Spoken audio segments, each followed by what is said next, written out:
So this is a study, a nationally representative study, publicly available, panel data set every 2 years. We just finished up our third wave this summer. First wave was 2011. And it's a study of aging in China, the mid-aged and elderly in China. It's patterned after a series of aging surveys and studies around the world that began in the United States with what's called the health retirement studies. They have these in Europe. It's called SHARE, in England, in Ireland, now in Korea, Japan, China, India. And these are very, very broad purpose longitudinal surveys.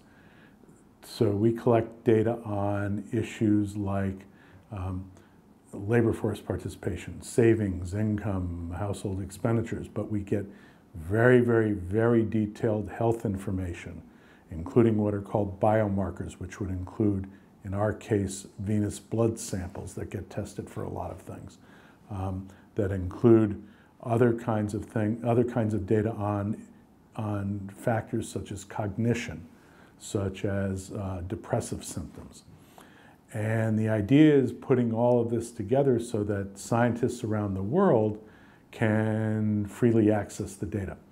We already have almost 9,000 users of the data. And the most important part is that the data are publicly available to scientists around the world, which most data collected in China is not publicly available. There are many studies that are already coming out of this.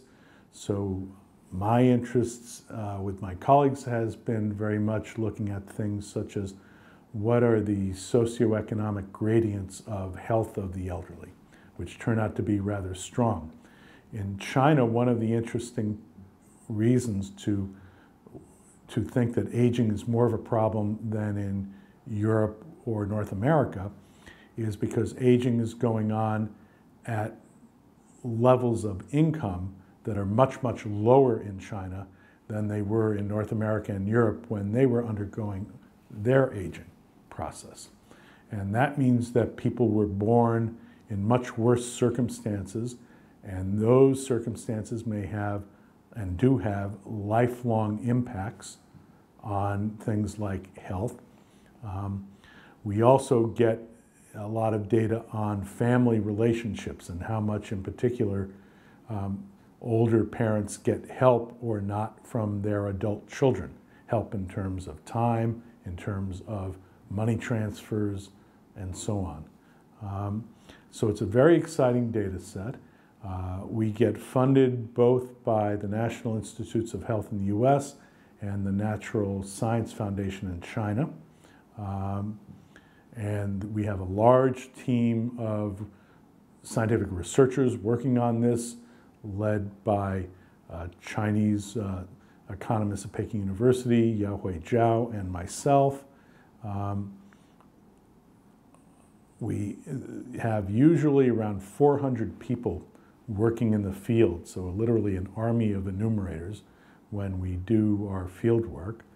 I just with our team, I just have finished up late last night a new grant proposal to add information on dementia and cognitive impairment with no dementia, which has been done in the United States, but not in China. There's a new effort to try and add dementia to these aging studies in aging studies across the world, so we can do international comparisons. So people using the data include economists, include epidemiologists, include demographers, include doctors. It's very, very broad who uses the data. A lot of students, but a lot of academic researchers, professors, and the like, and at many of the leading universities in the world.